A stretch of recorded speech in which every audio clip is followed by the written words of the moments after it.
जितेंद्र आव्हाडांकडून महाडमध्ये मनुस्मृतीचं दहन तर आव्हाडांनी आंदोलनादरम्यान बाबासाहेब आंबेडकरांच्या फोटोची विटंबना केली। अजित पवारांच्या राष्ट्रवादीचा आरोप।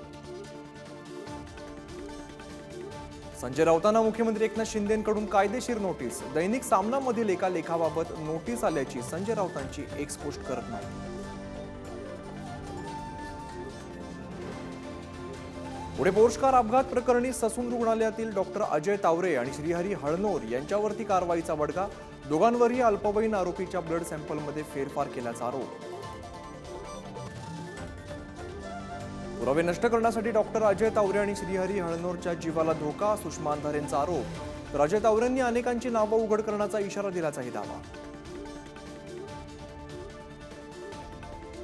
विधान परिषद निवडणुकीबाबत महायुतीत संभ्रम कायम। मुंबई शिक्षक मतदारसंघावरती भाजप आणि शिंदेच्या शिवसेनेचा दावा तर अजित पवारांच्या राष्ट्रवादीकडून शिवाजीराव नलावडेंना उमेदवारी जाहीर।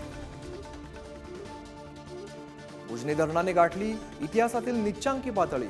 उजनीची पाणी पातळी उणे 59.41%। उजनी धरणावर लाखो शेतकरी आणि उद्योगधंदे अवलंबून। राज्यात अनेक ठिकाणी दुष्काळ परिस्थिती। हजारो टँकरद्वारे पाणी पुरवठा तर सरकारच्या अनास्थेमुळे टँकर माफिया वाढत आहेत। काँग्रेस प्रदेशाध्यक्ष नाना पटोलेंचा गंभीर आरोप। राज्यात बोगस बियाणांची विक्री सुरू। नंदुरबारच्या शहादा तालुक्यात 3 लाखांचं बोगस बियाणं जप्त तर कपाशी बियाणांमध्ये प्रचंड भ्रष्टाचार। आमदार बच्चू कडूंचा आरोप।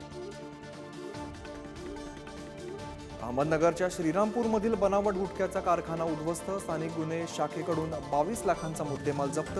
कारवाईमुळे गुटखा माफियांचे धाबे दणाणले।